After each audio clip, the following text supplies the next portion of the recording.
Ebbaluwa ya Yowanne eyokusatu.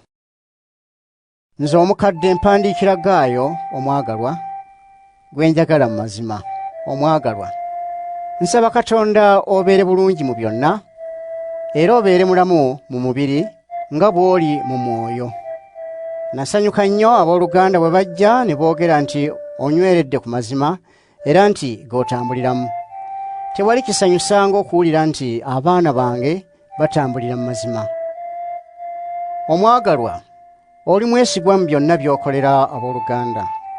Ne bwe baba nga bagenyi bugenyi, abo baategeeza ekibiina ky'abakkiriza Kristo ku kwagala kwo.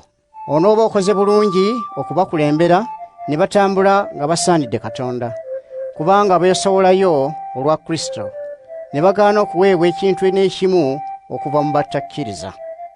N'olwekyo tusaanidde okuyamba abantu ng'abo, tulyoke twetabe mu mulimu gw'okubunyisa amazima.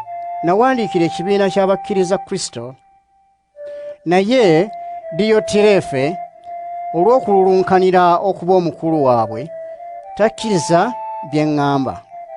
Bwe ndijja kyendiva muvunaana olw'ebikolwa bye by'akola, ng'atwogerako ebigambo ebibi. Era ebyo tebimumala, wabula abooluganda ye yennyini tabaaniriza, ate n'abo abaagala okubaaniriza abaziyiza, n'abagoba ne mu kibiina ky'abakkiriza Kristo. Omwagalwa, togobereranga kibi, wabula gobereranga ekirungi. Akola ekirungi oyo aba wa Katonda, akola ekibi oyo aba talabanga Katonda. Demetiriyo bonna bamwogerako bulungi, era kye boogera kya mazima, era naffe tumwogerako bulungi. Ate omanyi nga ffe kye twogera kiba kya mazima. Mbadde na bingi eby'okukuwandiikira, naye saagala kukuwandiikira n'akafumu na bwino.